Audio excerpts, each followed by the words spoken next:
Yeah, I forgot to do that. Thank you. It's December 16th December 15th at 6 p.m.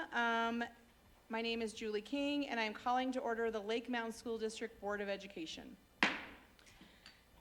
First up on our agenda, we have the Pledge of Allegiance, which will be led by Becky Jones, and then I will share an inspirational thought.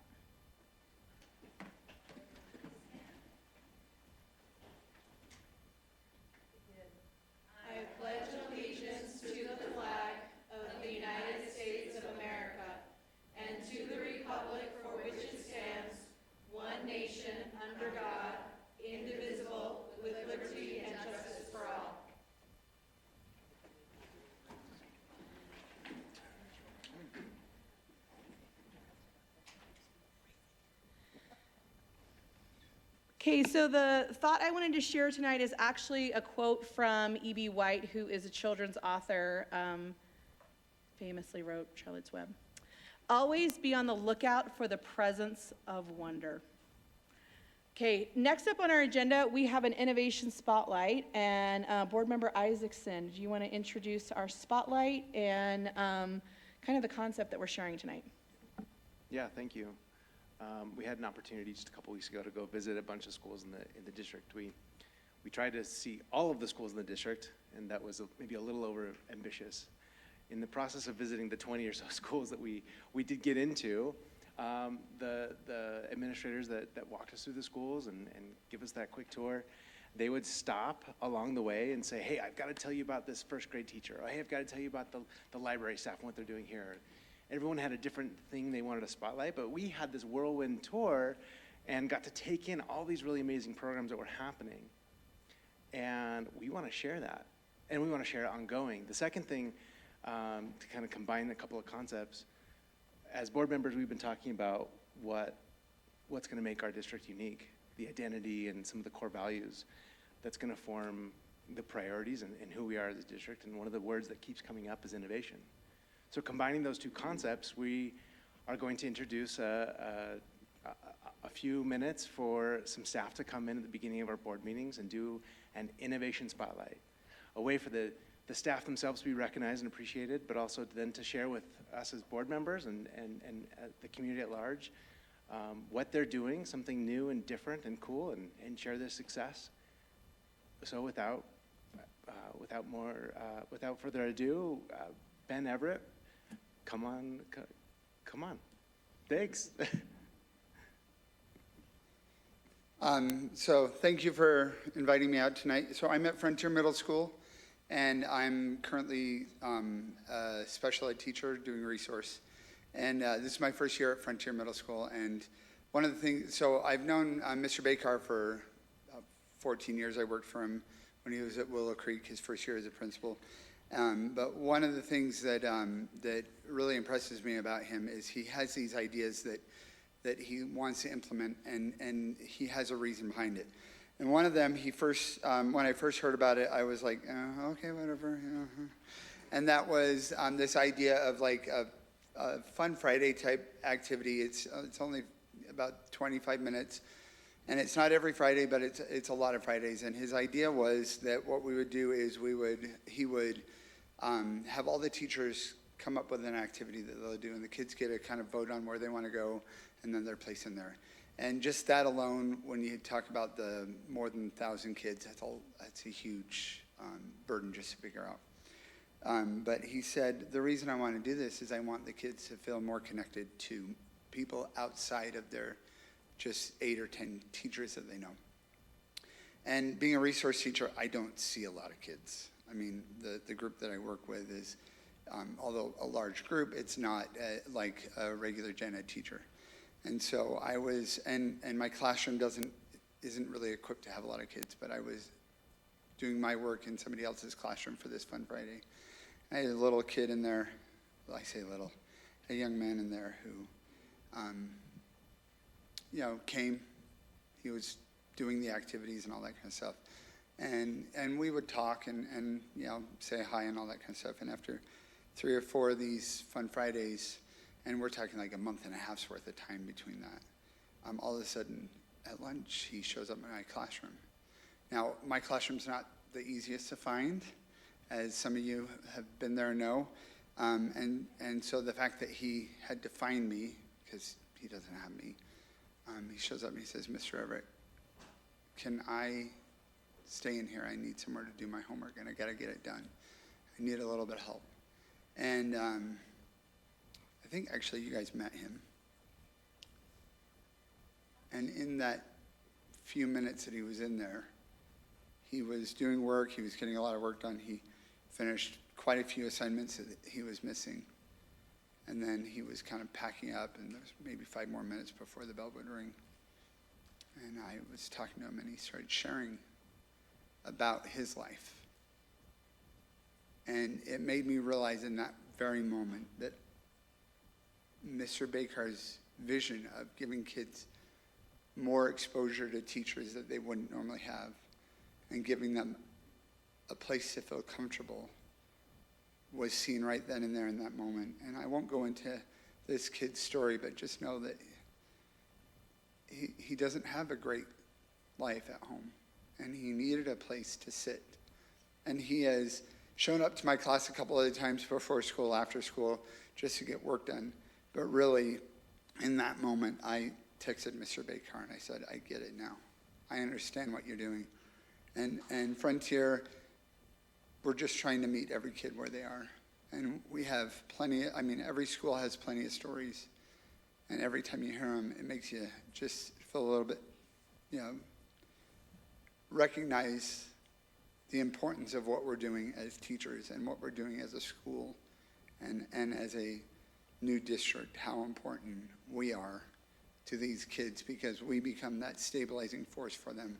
And if I can just have one kid a year that I can help, it's worth that 20, 30 minutes, that extra work, the significant amount of time and energy that Mr. Bakar put in for this. And in that moment, my entire attitude about it changed, because I realized we were helping that one kid. So thank you for letting me share. Thank you. That's awesome. We have actually 2 staff from Cedar Valley High School, if you guys would come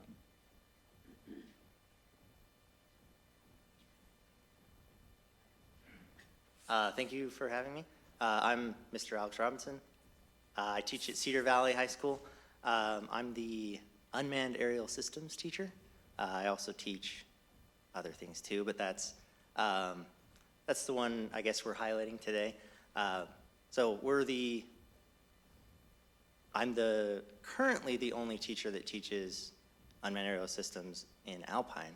I think more joining, and I think some are trying this year, but one of the cool things we're doing is I'm the only teacher in Utah and a lot of other states that does drone shows. So we're actually teaching our students how to put on drone shows for different events. We did one for our homecoming show, and then we were going to try to do one for the city, but the weather was rough, and I was scared. Yeah, so the big thing with what we're doing is we're trying to open up spaces for just different, as the aviators, right? We're trying to open up different avenues for students. One of the things that I do is I'm actually teaching concurrent enrollment for the drone class as well. Part of that class, so you do get college credit for it. And then it actually gets you your Part 107 license if you want to, which I know I'm just saying some numbers, but what that is it's basically your license that says you can legally fly drones and make money doing it. Instead of just being a recreational pilot, you do have to have an actual license to make money doing drones. A lot of people don't know that, and you can actually get in a lot of trouble if you do try to make money with drones without the license. But we have good airspace. You could talk about that for a second. Yeah, yeah. One of the benefits of our school is because we are out here. We don't have a lot of restrictions in our airspace, so we can do a lot of fun things without getting into too much trouble with different. We have, and one of the fun things that we've been doing. I'm trying to actually add more classes. So I teach 2 right now, which is the concurrent enrollment class, and then I teach an advanced flight class as well. But that's the one we're trying to focus on, like teaching kids how to make the drone shows. We do indoor shows and outdoor shows, which, Well, maybe we're not gonna show that, and that's okay. All right, won't work. that's okay.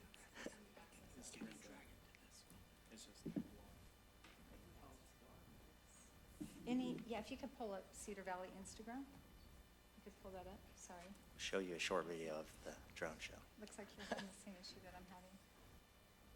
Okay, well, It's blocked by the city Wi-Fi. oh, it's blocks. Okay, so, But I guess one last thing to Yeah. add. So we do have 2 classes. I'm hoping to add some more classes next year. They have one where you build drones that the state has, so you would build them and design them. And then another one there's a capstone class for like students. I'm hoping that we'll eventually be able to have like its own pathway so that drones can be, like kids can go in and like just do drones basically. which So- is a fantastic idea, because the market for having a 107 license, we're seeing advertisements for pilots for 170,000 a year. Our kids could graduate with that 107 license and be immediately employable, which is huge. Plus, we have the drone thing out west, and we have some other military operations that contract with drone pilots. So it's the future, and it goes right along with being an aviator. It also accompanies very well with our private pilot and our associate's degree in aviation science. And that's the last thing I wanted to highlight. I made a video, but it's fine, we're not gonna post that right now. I posted rainbows and sunshine for Christmas instead, but in January, that will be going up. We have actually, anybody wanna take a guess? How many kids are on track to get their associate's degree in Julie, you can't, you know? How many of you been in our commons? Okay, Melissa, you can't say anything either, because you know. You would think, and that would be how many? That would be awesome. 20 kids with a college degree at the same time as their high school degree, right?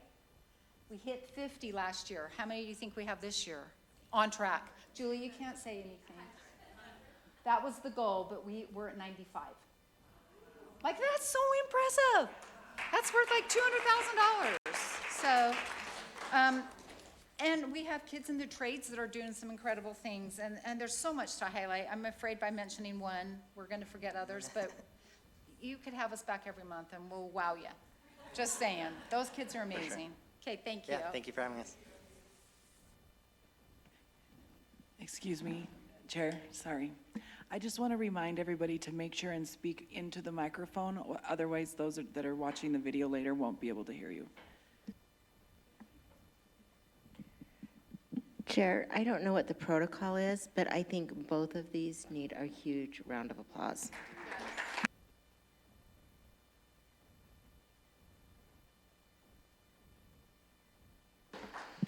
Thank you, Ben. Thank you, Alex. Thank you, Courtney, for coming. We really appreciate you guys being here, helping kind of launch this inaugural idea, just to be able to highlight the phenomenal things that are happening in classrooms in our schools. Let us know if there's something we need to do to help get support at the state level to to get approval for that CTE pathway. So, yeah, we're so appreciative of all the work that's done in our schools by our employees, and want to make sure that we're highlighting the people who boots are on the ground are doing the work. So thank you for taking the time to be here. We greatly appreciate it. Next up on our agenda is time for public comment. We have 2 individuals that have signed up for public comment. The first one is Becky Jones, and the second is Jill Jones. We now have up to 30 minutes set aside for public comment. This opportunity is allocated for patrons living within the Lake Mountain School District boundary. A sign-up sheet was available prior to this meeting, allowing up to 10 patrons the opportunity to speak. Those living outside of Lake Mountain and those who were unable to sign up before all slots were full can submit written comments at www.alpinesschools.org/o/lake-mountain-district/page/board. I can't believe I actually read that out loud. As you are called up, please introduce yourself by stating your name. You'll be given up to 3 minutes to speak. While the board does not engage in a discussion during the public comment period, they may arrange to communicate with you later. Personnel issues are not appropriate discussion items for an open meeting environment. If you have a personnel concern, please put your concerns in writing and address it to the Board of Education. Becky, we'd love to hear from you.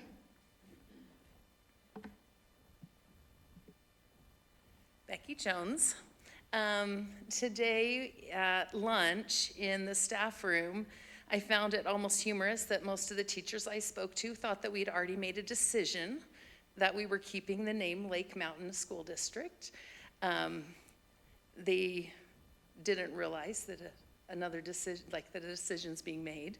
And so I just wanted to encourage you to keep that name. I know we have a middle school with that same name. However, I searched and searched for other ideas, and I'm curious to hear some of the innovative ideas that came up, but it really is what joins the communities here in the district. And whoever came up with the beautiful design of the book with the lake and the mountain, it is gorgeous, and I love what it represents. So I encourage, if we do, I mean, no matter what, I love that image for our school district.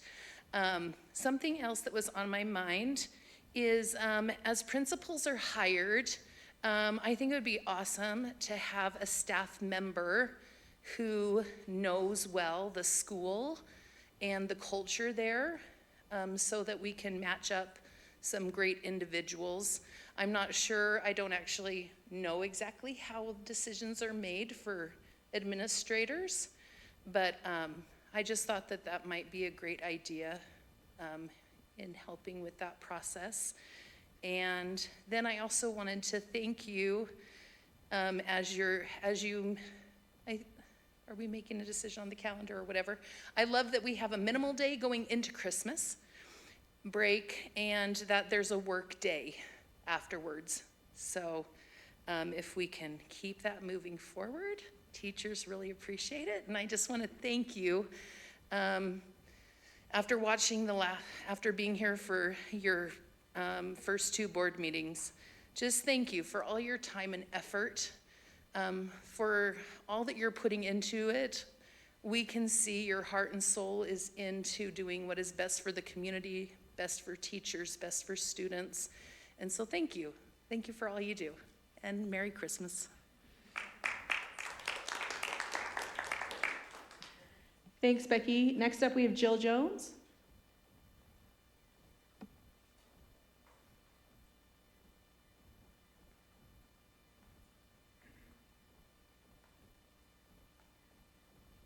Really, I just came here to observe, but I can say a few words, I guess. Hi, Melissa. Anyways, I got to meet all the different candidates in the farmers market mainly.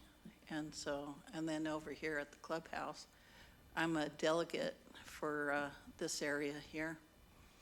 And anyways, I was a substitute teacher for 33 years, 31 years in California.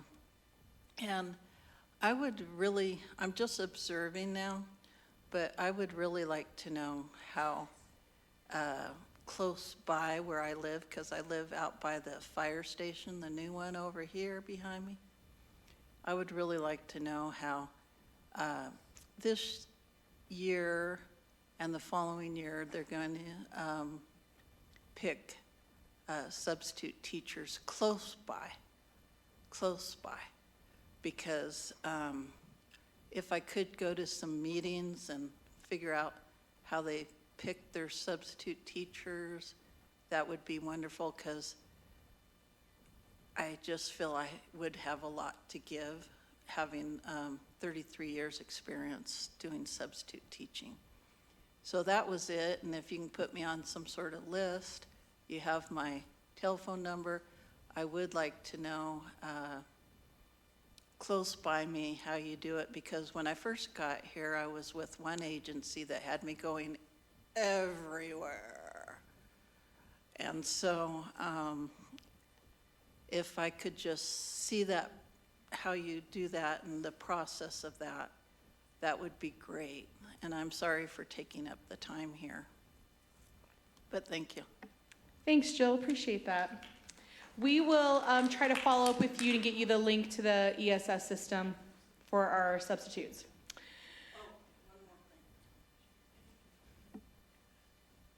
That was the company that had me going everywhere. Just so you'll know, Maybe next year it might be broke up different, but oh my goodness. Okay, thank you. Thanks, Jill. Okay, we have several discussion items on our agenda. First up, we have a policy about the naming of a school. First reading. Board Member Lincoln, do you want to present that? Super excited to introduce this policy tonight. It just goes about how we will have a process of naming a school. Again, for those of you that are seeing our new policy format for the first time, we have a statement and then the definitions, the scope, what we're hoping to accomplish with it, any reference to state or federal code or USBE rule.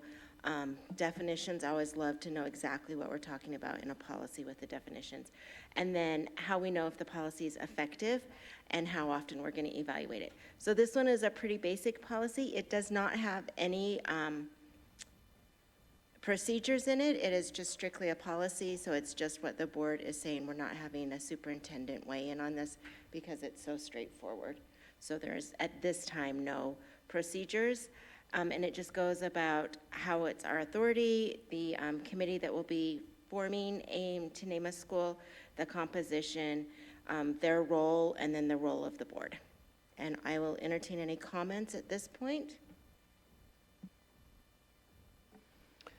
So the only comment I had specific to this one, I think, was just the inclusion of renaming schools. I know that that was probably included to be just all-inclusive of future things.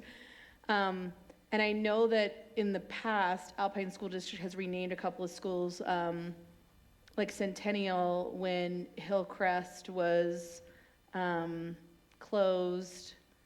And then also Parkside from Suncrest.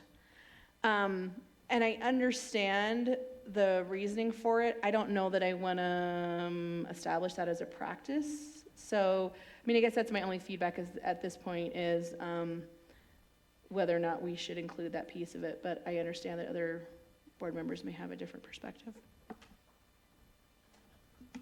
Is it a different process, whether you name or rename?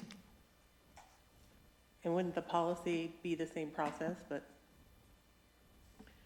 So the policy is generally the same. It's just, do we want to open the possibility of renaming? Is my only thought. I mean, the majority of our schools are 20 years old or less, and so do we want to? Yeah, that was my only thought. Question.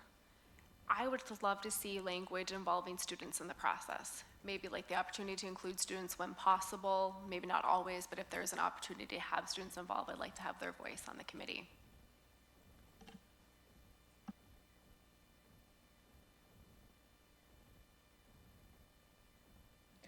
Okay, seeing no other feedback, I just want to remind those that are in the public that if you have any comments, then you're welcome to reach out. This will be on our next agenda, so just shoot an email to me, and we'll see about incorporating the thoughts. Okay, so next up for discussion, we have policy regarding school district foundation. This is the first reading associated with this policy. Board Member Lincoln. Okay, again, this policy follows the same format, but this is really how we're going to establish a foundation that helps and supports the district and how they're going to work together, but be separate entities. So it lays out the scope and then the policy provisions. And then this one does have procedures. So again, just the separation policy is what the board says.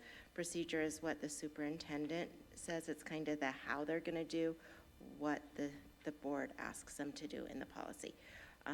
And we'll go ahead and take some feedback on this one.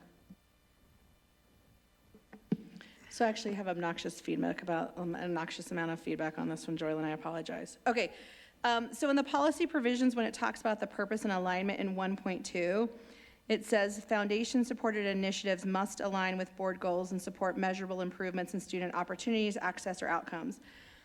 My concern with that one is that sometimes foundations will run programs that aren't necessarily attached to an improvement in a student opportunity, like, for example, Sub for Santa, There have been times where foundations have provided shoes for children, winter clothing. And so I'm just wondering if we could be a little bit more inclusive with that language so that we don't limit those opportunities. In the fundraising partnership section in 3.2, it says the foundation shall provide an updated list. I would just like clarity as to who that list is provided to, if that goes to the business administrator, the board, if it goes to schools. So just clarity on that one.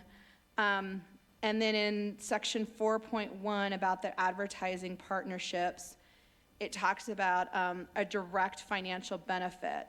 So I'm wondering if this would apply to like things that are used on Peach Jar, or like nonprofit partners, like for example, the United Way. Sometimes we'll share information about Sub for Santa, and generally we are not receiving a direct financial benefit. So if there is, I guess, some exclusions for nonprofits that we can include in that.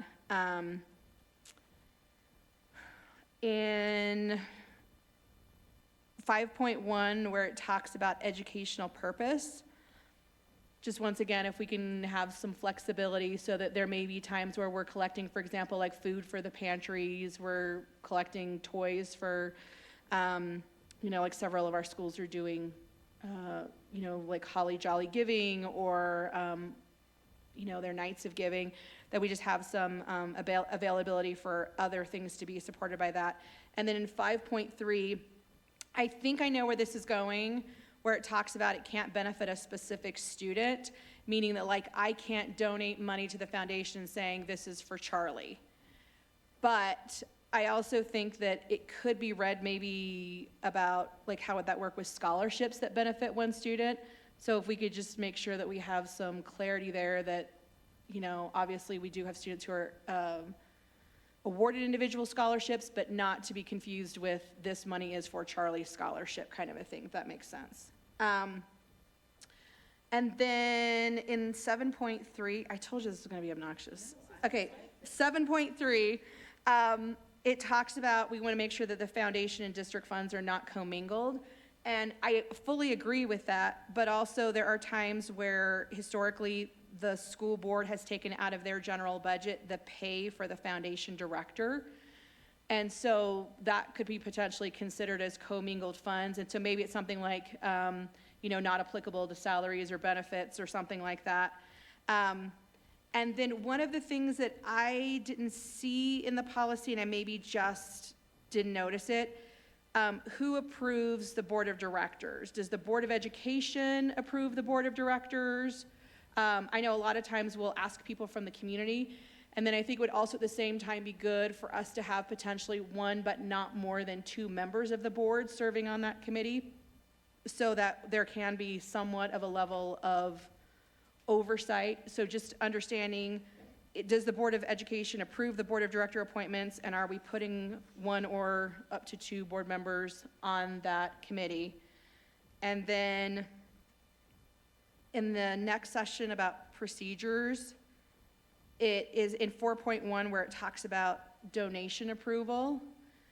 It says in the very first section, principals must approve donation requests before patrons are contacted. Just clarity about with who, whether that's through the business administrator, whether that's through the foundation director, but just clarity on that one. And when it talks about classroom and grade level donations in 4.2, it says teachers must clarify how the donations will be used.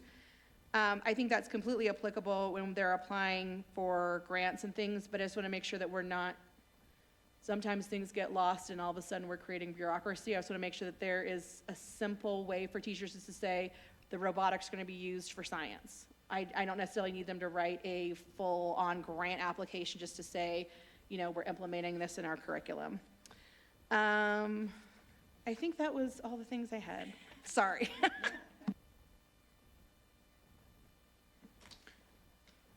I'm guessing you used some Alpine and maybe other district as a template for this. Can you tell us how maybe it deviates from those previous practices in important ways? I pulled from quite a few, so to be able to say where I pulled from exactly is a little bit tricky. I pulled from Jordan, Canyons, ours, I looked at Provo's. I kind of started just looking everywhere and then just general practices for a foundation. Yeah, I felt a little overwhelmed because I'm just not as familiar with the foundation and its functions in particular. I wonder if there's someone in one of those districts, a foundation director, or some board members that could also do a read-through and give you some feedback between now and the next board meeting. Yeah, I also pulled a lot from Park Cities because they have one of the larger foundations, and they bring in a lot of money in and out of their foundation. So I That's a- relied heavily on that one. Yeah. Yeah, what do you think? Is there someone you could run it by? Yep, will do. Thank you. Joylyn, on 5.3, when Julie was talking about individual student fees, I know there were several times when I worked in the schools that people wanted to come and help pay off lunch accounts, and that would be an individual student. Would this cover? I want to be able to make sure that could cover, because going through the foundation, you get the tax write-off, but then it benefits that individual child. So I'm whatever you need to. I thought a lot about that too as I was writing it and trying to find the balance. I'm not sure I found it yet, but like, I don't think it's appropriate for me, instead of paying my students' lunch fees, to go in and pay the foundation, get a tax write-off, and then have that apply to their lunch fees. So that was my inner struggle, but I'll keep working on that one. So the suggestion would be, if somebody wants to pay off a lunch fee, walk down to the cafeteria, give a check to the cafeteria and say, put it towards whoever, rather than go through the foundation. I think we just need to set up some limitations on, if you're paying a lunch fee, that it can't be your own student's lunch fee. Because, Oh, for foundation, gotcha. yeah, see, do you see where I'm going? Like, Yeah, I'm because I had wondering- that thought, I'm like, oh, I'm gonna start paying my kid's lunch fee through the foundation, then I can just deduct, my kid brings her own lunch, so just a disclaimer, but making sure we get some wording on that.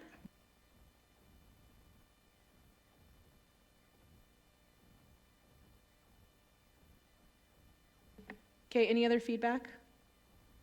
Okay, we'll move on to the next one. The District Community Committee's first reading.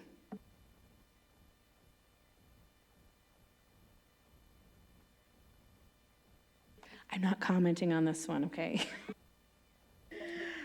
One thing that we as a board up here really want is community involvement. And so to tackle this policy at the very beginning was very important to us, so that we open up a pathway to immediately get people involved and to immediately get many people involved, not just the same 10 people. I guess I should say the same 10% that shows up and volunteers for everything. The hope is that as a community, we all rally and everybody lifts with their skill set and becomes involved with that. So that's kind of where this policy is coming from.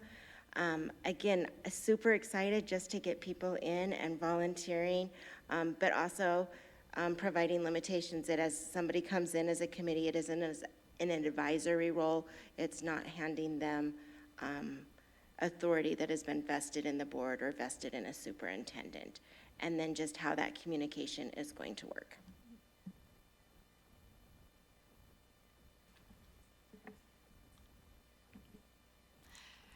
I'm glad to see the students in here as appropriate. I just like to see the students included, so thank you. I read the part about if you've served on a committee in the past, I think the wording is a year before you can serve on another committee, encouraging additional, spread of opportunities. I wonder if that's a little restrictive. And so, just for discussion, is 6 months still appropriate and accomplish what we want? Yeah, we could look at a 6-month.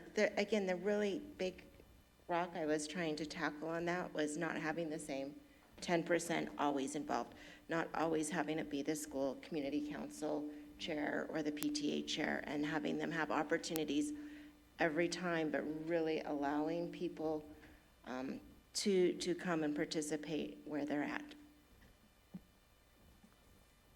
Could that possibly include a way of trying to involve others in the process, and maybe something like when other I don't have the wording right now, but like in terms of like trying to advertise and recruit as many as you can, and when that process doesn't work, or if it doesn't work, then having the alternative of letting people back in or something like that. Don't have the wording and haven't wordsmithed it, but like in terms of how can we keep those that want to get involved if others aren't stepping up. But we want them to, but like what's the way to word that nicely? I'm just spitballing right now, so.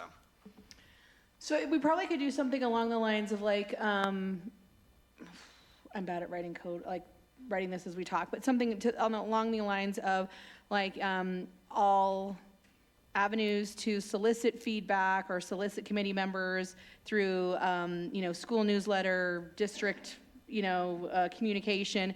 If those, if no volunteers come forward, the board may appoint members who have served within the last year. I think there's something kind of there we can find. And just kind of, do we want to stay with a year or do we want to move it to 6 months?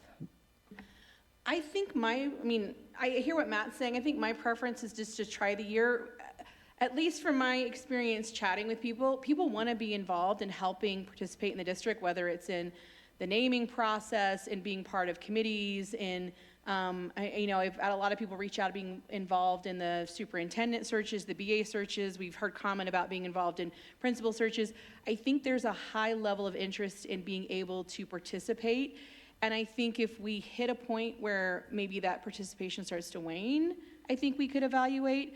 But I would hate to not involve as many people as want to participate. So, my preference would be able to stick with the year, but I also am fine with getting outvoted on that one too.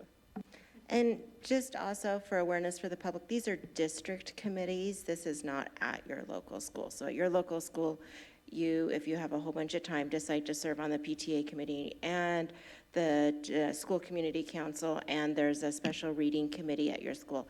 None of that is impacted by this policy. These are district-formed ad hoc committees.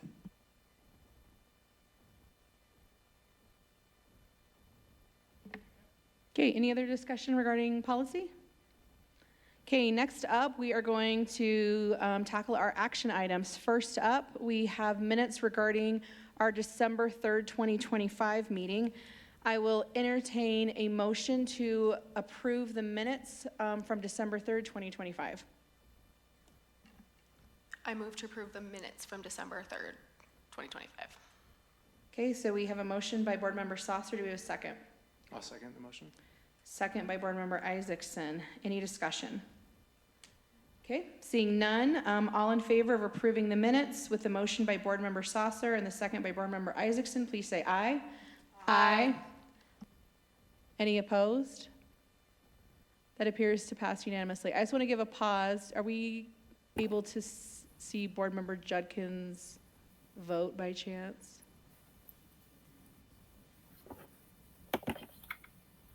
Hi. Can you Hi, hear me? Charity, would you like to vote? Hi. Yes, I said aye. Oh, okay, thank you. I thought you said hi, and I was just like, hi, how are Well, you? hi to you too. We're getting this. Okay, so that passes unanimously. Next up, we have the official naming of the new district. Board Member Strong, this is your committee. Yes, we have been busy at work and we have a presentation for you tonight. So if the naming committee could come forward and introduce yourselves and do our presentation.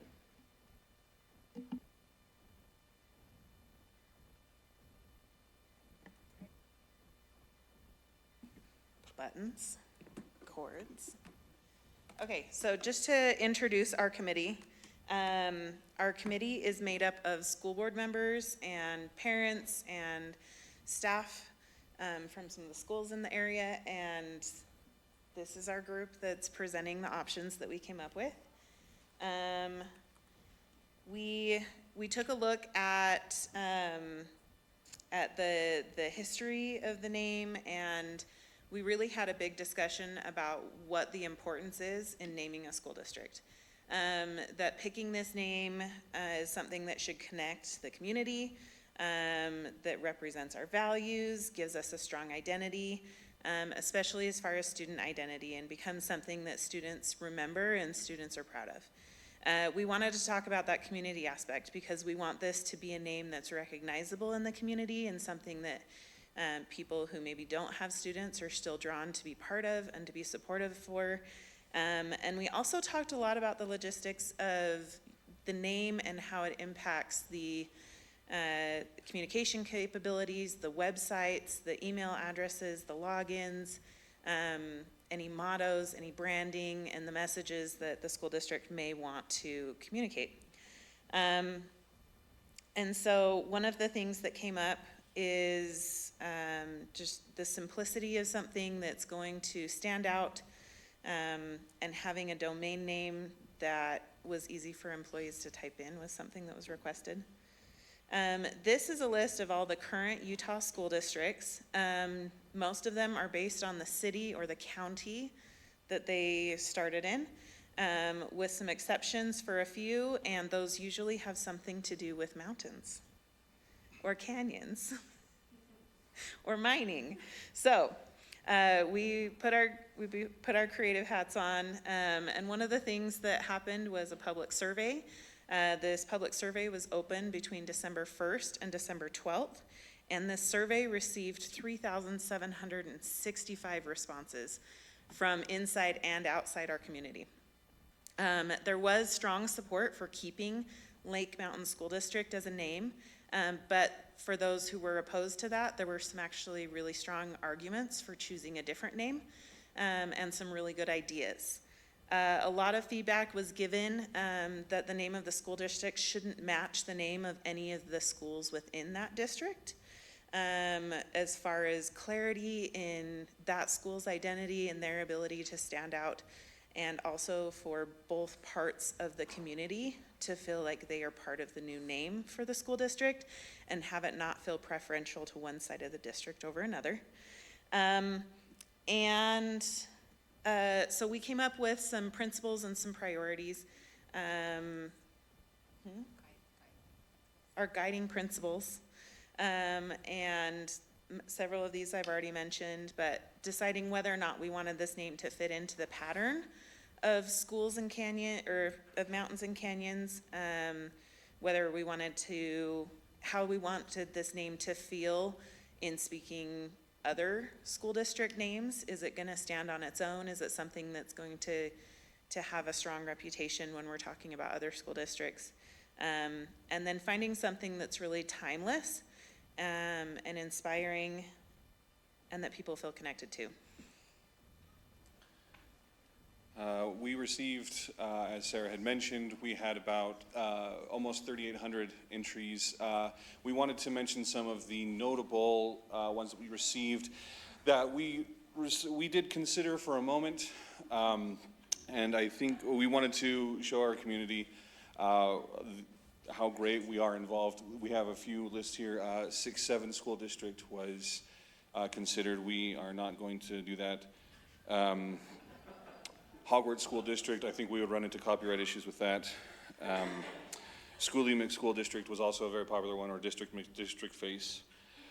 Dinosaur River School District was my personal favorite that we received. That I think had, I don't know, it had some potential for it, I think. We wanted to also list the schools that we have within the district here. We have a hopefully comprehensive list. We went through it a couple times to make sure that we had everybody. We wanted to make sure that we did not, as Sarah said, double up if we could avoid it. We do have suggestions in here that have elements of these individual words that we have used, but we've combined them in different ways to make them separate, but still evoke the spirit of our community and of our area. So the first of 4 names that we're going to present to you tonight is Cedar Springs School District. This is pulling from the Cedar Valley that many of our schools reside within, as well as the local hot springs. Kind of blending 2 different geographic landmarks that people are familiar with in our area. The only argument that we really had against this was if it were to draw any confusion with people from Cedar City or Cedar Hills, or Cedar City. I really think that this is a strong name because if you consider cedar trees, they're known for being really resilient and hardy trees. They have deep roots, and the natural springs are really something that can refer to, you know, health, wellness, but warmth and life-giving waters. I think that it takes a really good, or it does a really good job of combining two elements of local identity and blending those in a way that doesn't put one side over another. I think that it gives room for Cedar Springs to be something that our community grows into, that grows with, and this was one of the top 2 names of the 4 that when we did a little vote as a committee. One of the other names that we considered is Desert Ridge. In keeping with the guiding principles that we had established, this is a geographic name. Our area, we are close to the lake, but we are still a desert here, and ridge also brings in our mountainous areas as well. As it is not the name of a specific city or area within our area, this will also be a uniting force to be able to have everybody involved in this process. While schools within the district use desert and ridge individually, this is it's separate, so it would be distinct enough from existing schools that I don't think it would cause that much of an issue. Based on the feedback from the survey results, desert and ridge were popular suggestions from the community in terms of what we could name it. It's simple, unique, and easy to remember. It lends itself well to logos, mottos, and inspiration, and it has aligned with many of our core guiding principles. There is a potential for confusion with spelling. Desert is a tricky word to spell sometimes with the confusion of dessert, how many S's it has, and also in our area we have Deseret as a popular name for a lot of things, so that might cause some confusion when it comes to domains or entering those in. We also received some feedback about the length of names for our school district, again in regards to domains and email addresses, things like that. Desert Ridge is 2 words. It's a little bit on the lengthier side, but I do think that this is another very strong consideration for the name.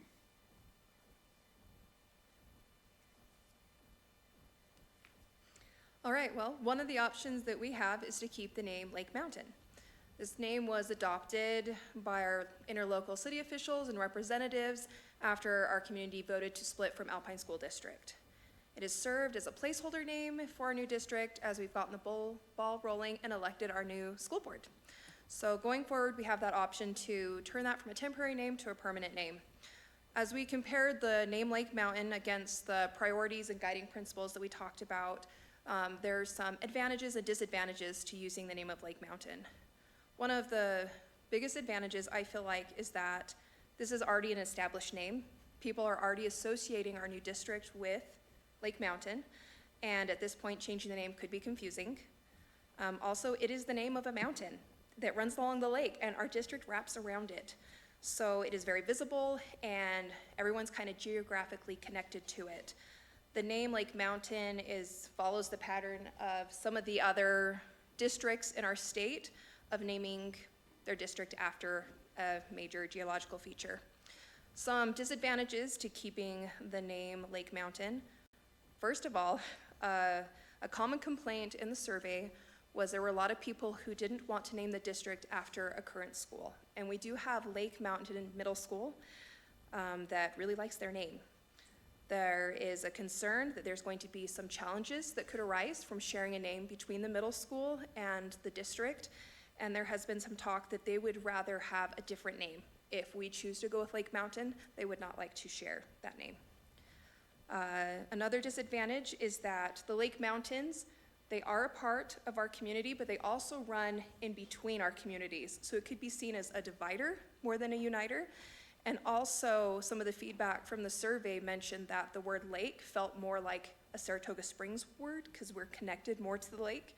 And the lake mountain puts everyone else further away from the lake. So it didn't really represent the whole community from some of the survey results.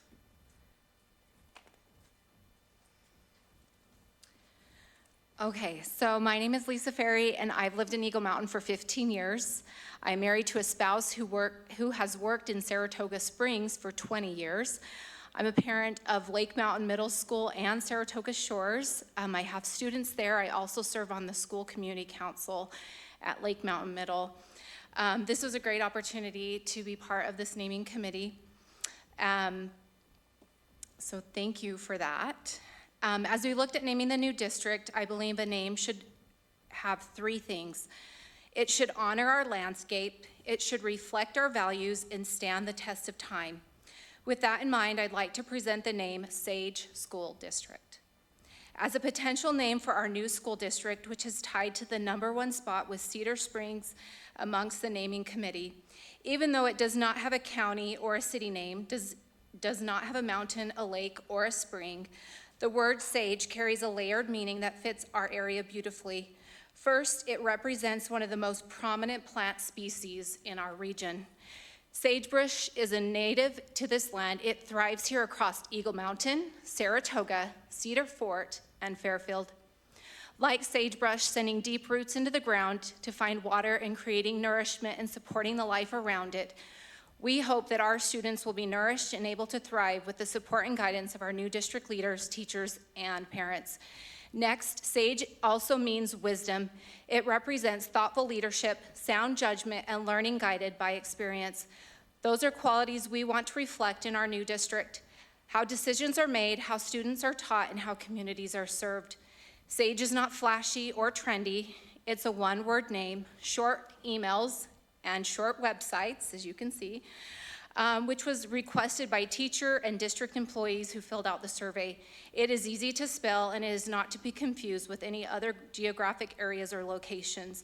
It's calm, steady, and confident, and doesn't belong to just one city, and it doesn't limit us to a single direction or identity. Instead, it feels unifying, respectful, and rooted, while still leaving room for growth and excellence. At the time, Sage gives us the opportunity for a fresh start, a chance to rebrand, to align our vision, and to intentionally create something new together while still honoring what has become before us. In the time of change, a name Sage communicates balancing, honoring where we've come from while intentionally guiding us to where we're going. Sage School District is a name that reflects both the wisdom of our roots and the fresh start we are creating with our students' future. Sage School District, rooted in wisdom and built for the future. An acronym could be Students Achieving Growth in Education. On behalf of the naming committee, shared with you the 4 proposed names. Did I go too far? Which were Cedar Springs, Desert Ridge, Lake Mountain, and Sage. We have shared our pros and cons of the names, and we present it to you with our vision from the data that was gathered in our committee. Thank you. Okay, if you guys will just stay up there because we might have some questions for you. As you can see, this is a hard decision. There are some really good, exciting things out there that we talked about and that we came up with, and we're really trying to listen to the comments that were made and bring to the table what would help. None of you told us how we came up with, are you making a recommendation? Like one recommendation? What did we come up with? We tied. We had 8 people on the committee. You should do odd number committees in your proposal, because we were split 4 and 4. And I think we've continued our conversation since the meeting this weekend, in text messages and in building the presentation and making the presentation stronger. You did a fabulous job. I'm passionate about the name. I know. And the other thing that I would say is we all really leaned heavily into the feedback that was received in the survey about the school district not being named after one school. And I think that that's just really important, just the unity that comes. Yeah. We feel so broad, right? Like, our geographics, that's why I stated that I live in Eagle Mountain, but I take my kids to school in Saratoga Springs, is because their sagebrush is everywhere. It is. And, but we don't live on the leak. We don't have problems with mosquitoes in Eagle Mountain like Saratoga Springs do. They may have wind, but we've got really the wind out in Eagle Mountain. So there is as much common as there is diversity, and we really tried to come from a unity and a rebranding and a rebirth of really setting us up strong. So, I just want to ask a quick question, sorry. I noticed that you guys talked about not wanting to use the school name, but there are two schools that, Sage Canyon and Sage Hills, and if you're a part of those communities, they usually shorten it and just call the school Sage. And then there's also, for us old timers, the SAGE test. So I'm just wondering, like I said, Sage Canyon, Sage Hills, a lot of times we do refer, like for people in those communities, they just refer to the school as Sage. Yeah, and from a marketing and design standpoint, my background is in marketing and design, and as far as like color schemes and logos go, to me, Sage really leans into more of a medical branding. So that was one of the reasons I was voting for Cedar Springs. But again, as a committee, I think we had some really healthy conversations. I think that any of the 4 options that we've come up with can be successful. Sage Canyon is in Eagle Mountain and Sage Hills is in Saratoga, whereas Lake Mountain is only in Saratoga Springs. Kaylee, so we could go all night on this. I think that Lake Mountain is going to take Eagle Mountain students in a very short time. What? Lake Mountain Middle School? Because of like the boundary changes associated with the new high school, I think it's very likely that Eagle Mountain students will start attending Lake Mountain Middle School. Oh. But we're living in the present and we're right now the decision. There's going to be a road that's going to join us through Lake Mountain eventually too, which, yeah. But Lake Mountain is really long. Sage is 4 words. Okay, so I do want to just clarify something. Because I know this has been a question, the domain names, just to clarify for the public and for anyone else who's not aware, we have purchased the domain names of every option presented in the slide deck. So whether it's Lake Mountain, Desert Ridge, Sage, or Cedar Springs, those domains have already been purchased, and so that's not really an issue because they've already been purchased and we own them. I just wanted to speak to what you had asked about the Sage being shorthand for Sage Hills and Sage Canyon. A lot of the names that we did come up with do have things in common with a lot of the names within this of schools within the district. So I think there's a chance that might be a hiccup regardless of the names that we choose. So I would say that they do shorten it to Sage. I do think that that is something that might be a commonality among all the names. It just kind of shows that the nomenclature of the area has always been based on geography, because all of these names do exist with current schools that we have. Every single name is part of a current school we have or a very popular name around here. So it just kind of shows the context of what names have been in the area. So. It's true, and the names chosen made it very difficult because you have chosen excellent names for all of these schools, and so you didn't leave us with very many words. We really wanted Desert Sky, but we put that down because it's. We already took that one, Monica, I'm sorry. I know. Okay, any other discussion? Because if. It should be noted that the committee showed great restraint not choosing Desert Springs. It is 6 and 7 letters.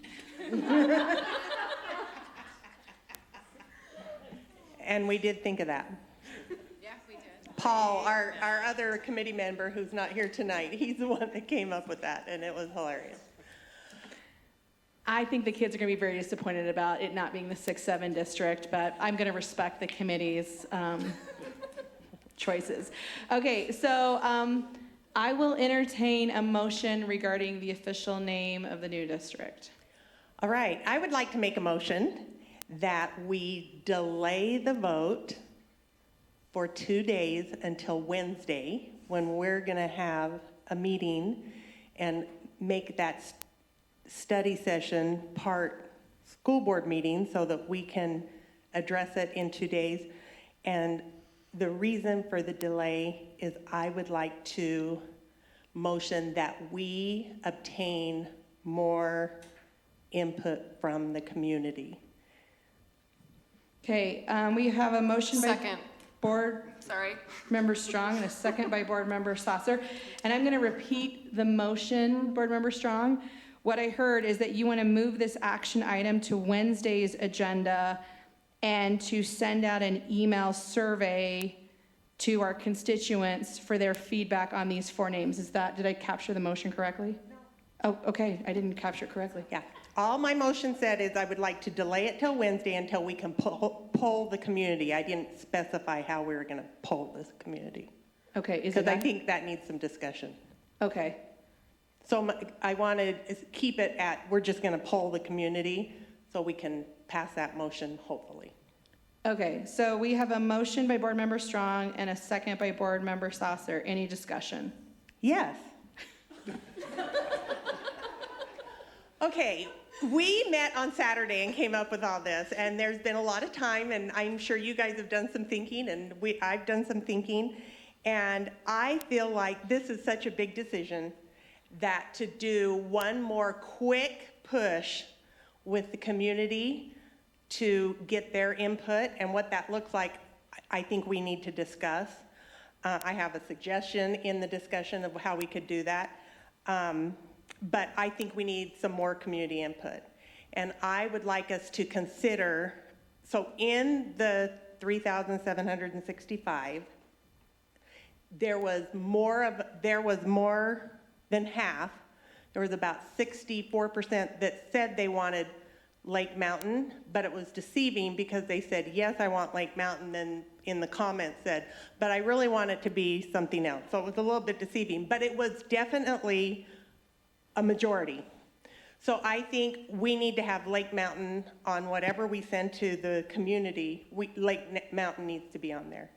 And I would like to suggest possibly the 7 of us narrow the other 3 down to 1 and send out to the community 2 names, let them spend the next 36 hours or so voting, and then high vote wins.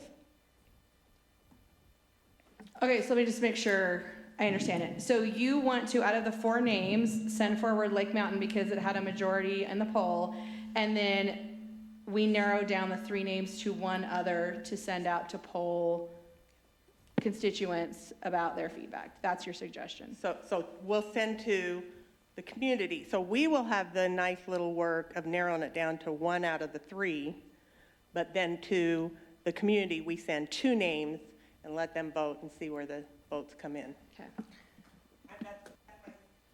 There's other ways we could do it, but that's my suggestion. We could do it, another suggestion would be is we do all 4 names. We could definitely do that, but I was just narrowing it down to make it a little easier. I like the narrowing down to 2 names because then the results, it's a majority and it's really clear that way. Madam President, also, I wanted to say, the one thing with the survey and how it was worded, from my best recollection, was it asked if you wanted to keep Lake Mountain. There was a yes or no, and then went on to ask for suggestions. So going into this, in my opinion, if we had any name recommended, and I know there wasn't a straight majority of a name recommendation, but in my head, if we weren't going with Lake Mountain tonight, we would have to send it back to the community because the rest of them would have no idea what these other options are. So I like the idea of taking it back to the community. My question for the committee, as well as any in the committee here, is do you believe that 2 days or 48 hours, whatever the time period, is enough to get the feedback we need with this busy time period? Are we going to do you think that you're going to be comfortable with that? And the 2-part question of that is to the board as well, is if we narrow it down to whatever number we narrow it down, we need to be comfortable with accepting the majority opinion and be happy with what we send out, because if we send it out to the community and then go, oh no, I don't like any of these, or I don't like what the committee said, and just pick something else, it's pointless to do the survey again. So we need to be, there's the two parts of that. Is it okay for the time? As a board, we need to wrestle with whatever names we pick out. We're okay with whatever comes out, and we're fine with that. So my comment to, when we sent out the first survey, more than half of those 3,700 came within the first 24 hours. So I think when people get that email, they'll go vote, especially if they know the deadline's tomorrow.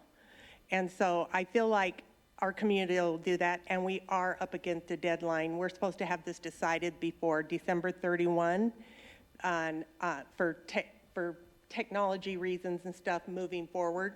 And with this week being the last week of school and people disappear come Thursday, we feel like we need to get on it and move. But I think it's important enough that if we can make a big push for our community to be involved, I think that's important. I also, after reviewing the survey results, it was really interesting because there were a lot of yes and then yes, but with like 3 or 4 names. I think there were other people who may have submitted more than once to provide a different submission for each name idea that they wanted to list. So I think if we are narrowing it down to 2 names, it's really important that this survey be clear that you are entering your name and your email address and where you live, because we did have people from Saratoga Springs, New York getting involved in our survey. So I think as long as it says, you know, this is my name, this is where I live, and this is my email address, and I only get to vote 1 time, I think that's an important part of making sure that this poll is reflective of all of that. For my part, I am fine just letting this final vote be the deciding factor. So you asked that question. Absolutely. If we're going to send this out again, let the community speak and they choose. Do you have a preferences to 2 names versus all 4? Sorry, I can't track my question. Yeah, It is a question. It's something we're going to have to decide. I do have a preference, but it's really hard. This is one of those things where we keep saying, like, amongst board members, we chat back and forth over the last couple of weeks. It's like, we need a name, and we need to, like, get on with the work of the board. So, like, whatever it is. And then everyone has really strong feelings anyway. And I fall into that category. Yeah, my preference is Sage. Okay, so I guess, do we want, Board Member Strong, do you want to just vote on moving the action item to Wednesday? Because that's what the action item we have currently, is that we move the item action to Wednesday and we send out a poll. That is the motion that I have on the floor. So unless there's any further discussion, I'm going to call for a vote on that motion. Yeah. Okay. I have a point of clarity. If after we have that motion and we assume it passes, do we then get to weigh in whether we send 2 or 4? Perhaps I might make another motion. I think that needs to be a separate motion. Okay, so we have a motion by Board Member Strong and a second by Board Member Saucer that we are going to move naming of the district to our Wednesday meeting and that we will send out a poll. All in favor of the motion, please say aye. Aye. Okay, and we captured Board Member Judkins on that she was supportive. Any opposed? Okay, that appears to pass unanimously. I will entertain an additional motion. I move that we send a poll to the communities, asking them to pick the name of our new district,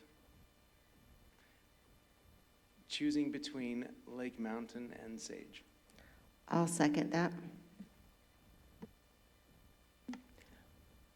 Okay, so we have a motion by Board Member Isaacson and a second by Board Member Lincoln to send a poll to the community between the names Lake Mountain and Sage as the school district names. Did I capture that motion correctly? Okay. Any discussion? I was going to let Matt go, but he's not going. I would be happy with any of the 4 names as I thought about it. Any of the 4 would be fine. But as I have narrowed down and come to it, I think Sage is a good option to put with Lake Mountain as we send it out to our community and they choose between those 2. Madam President, you mentioned that all of these names have been saved and have been purchased for web domain, because I know there's a lot of questions in terms of like the length, what it will look like, will it cost more depending on the size? Is there any difference amongst them in terms of a cost or a feasibility from the technology standpoint, if that makes sense? I am not a technology person. Do we have someone who is? I bought the domain names and they all have to be .orgs. And they all are reflective of what was in the slides, the suggestions that were in the slides. So sagesd.org has been purchased, LM District, LM Schools, lakemtsd.org, those have all been purchased. I just wanted to say I really love all 4 names, but the dyslexic brain of mine is really glad that would love to stay away from the desert name because I still struggle with the number of S's.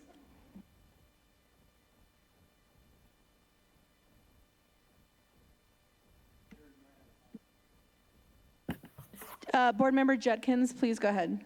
Thank you. I hope you can hear and understand me. I just wanted to reiterate that I do think an excellent job was done with all 4 names, and I think we cannot go wrong with any of them. I do support carrying through to the survey out to the community, Lake Mountain and Sage, for a couple of reasons. I think it checks the most numbers of boxes for what the community has given in feedback.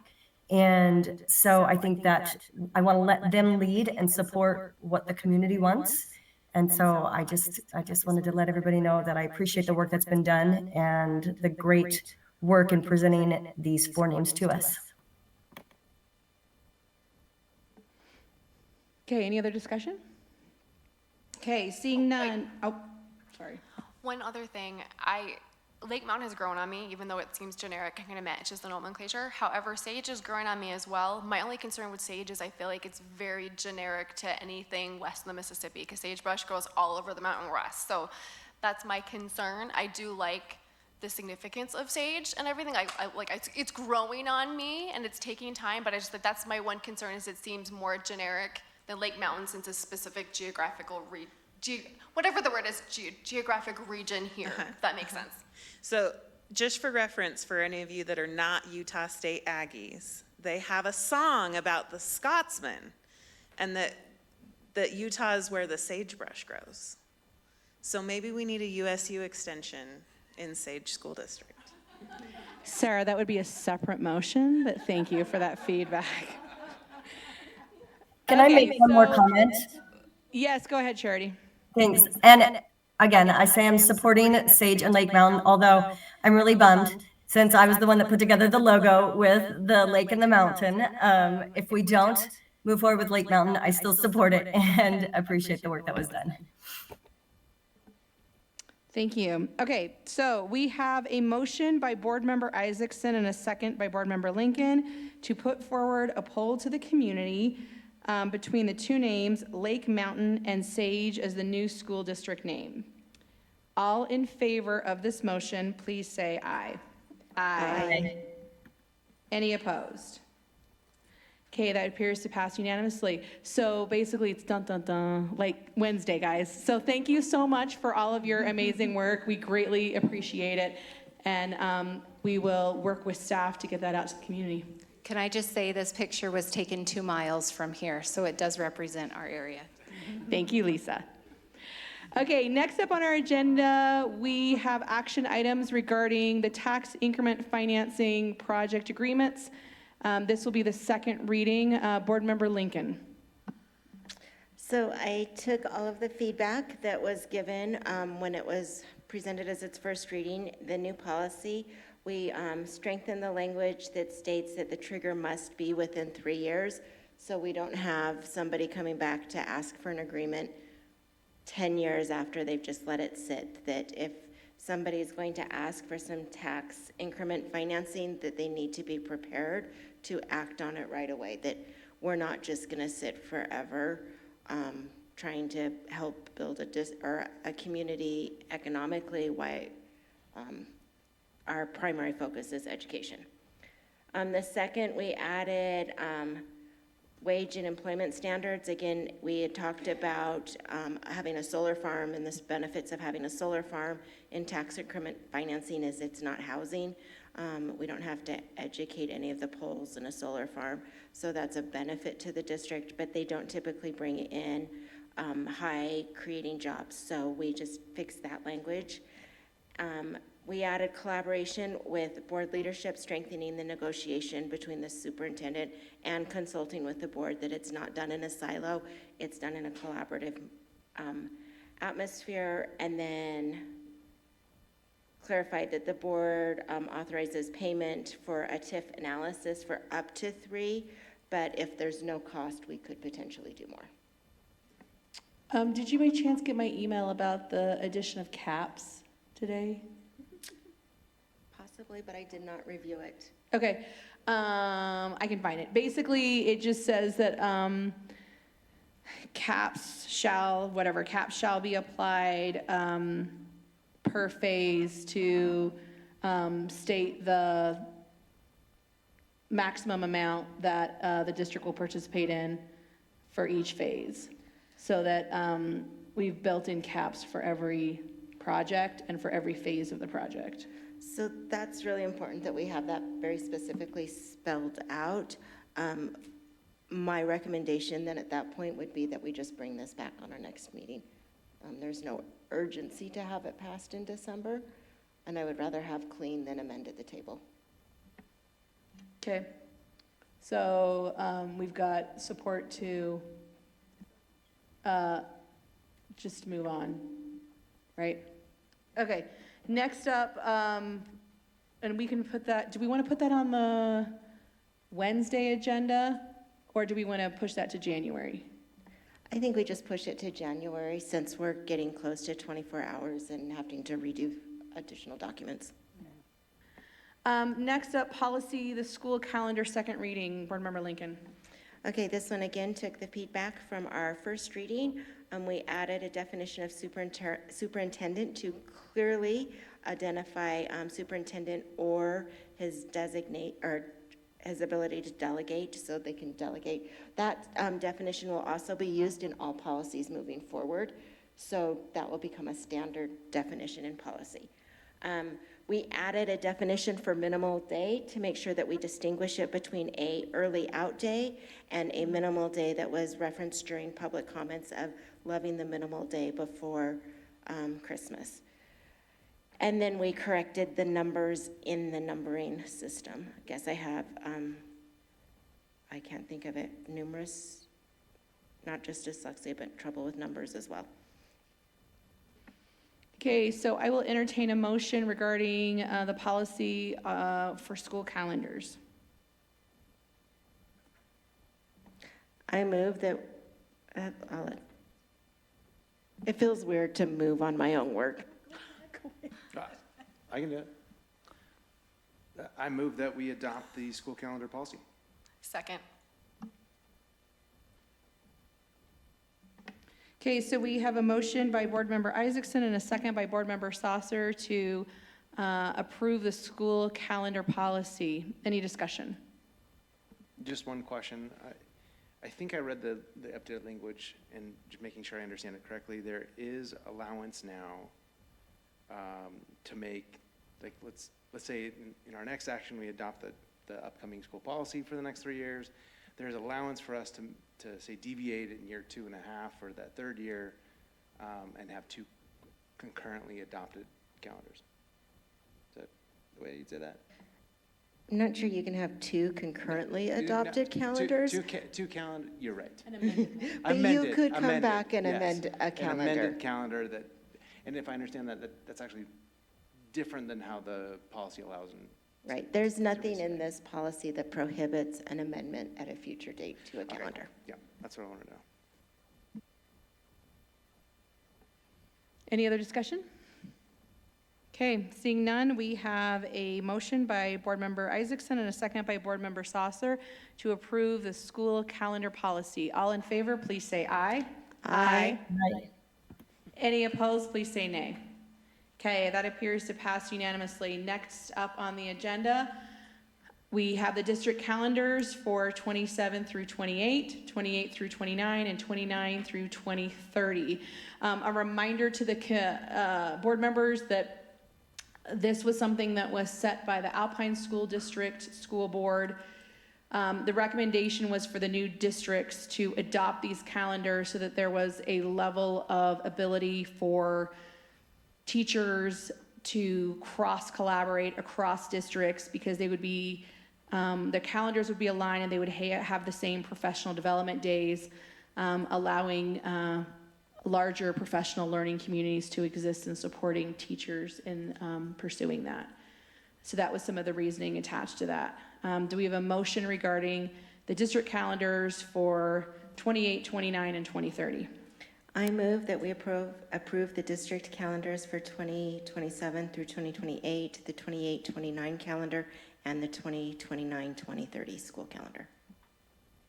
Do we have a second? Second. Okay, so we have a motion by Board Member Lincoln and a second by Board Member Saucer. Any discussion? I just wanted to speak to this. I served on the district calendar committee when we reviewed these. The 27-28 calendar is a really nice one. Christmas falls at this really nice time. It allows for really just nice layout. It allows for the term to end exactly at the break. You don't have to adjust anything. We really took into account professional development days or comp days at the end of a term for our secondary teachers, so they would have a data grade, or also having it in the same week as our elementary teachers for parent-teacher conference. It just checked all of the boxes. It was really just a fun one to do. That was not the experience with the 28-29, the 29-30 calendars. Christmas lies really funky, and so you had to just really start to adjust. We spent a lot of time as a committee. We had representatives from all three districts at a principal, secondary principal, an elementary principal, an elementary teacher, a secondary teacher. We had students on our committee. We really wrestled with the calendars and trying to create the best calendar with the situation that was derived. We had sent out a survey ahead of time and looked at the data. We looked at the data across all three districts. Surprisingly, it was the same. The priorities just were in alignment, and these were the best calendars that could be developed. Do they check every box? No. Are there teachers that are going to be frustrated that maybe a professional development day or a comp day isn't after parent-teacher conferences? Potentially. Are there teachers that are going to be frustrated that at the end of the term they don't have a grading date? Potentially. But as we dug into the data, there wasn't anywhere else to adjust without starting like on September or August 6th, and nobody wants to start school on August 6th.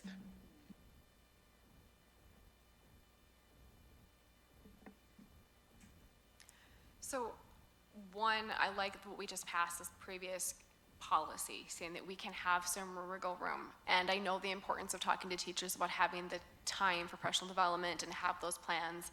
I also know the importance as a family as to trying to plan to have the calendars planned ahead of time. That's important too. But I also want us to be able to weigh the balance as we're talking about innovation and we're talking about creating a new district and embracing what wants to be done by the teachers out here and the parents out here, is how can we balance that with planning and preparation and innovation at the same time. So I like what is proposed now, especially for the first year and a half or so, but let's see what we can, if there's anything that we want to tweak as we go through. I like the ability that we have in the policy that we just passed to make those changes considering our community. So I like it as it is right now, but I also want to say we do have the ability to make changes with that policy we passed, but also keeping in mind that we need to be planning with preparation to allow the time for everyone to make those plans. There's no reason we can't do PLCs innovatively differently than they're being done now. There's ways to think about that and still involve everyone. So that's kind of what I wanted to say.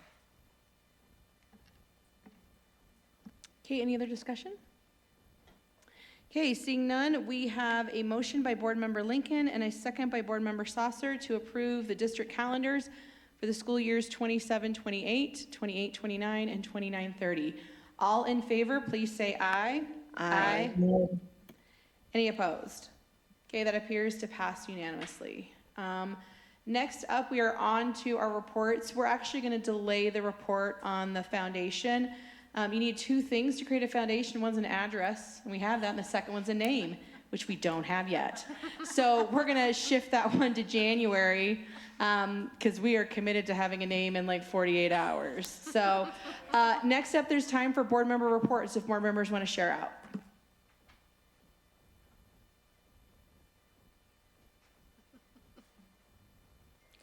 I just wanted to say thank you to everybody that gave feedback, both on the calendar when that survey was sent out earlier in the year and the naming committee. I just think that's a really cool place to be starting a district, is having lots of feedback and lots of people participating. And I'm just really excited to continue having that momentum move forward.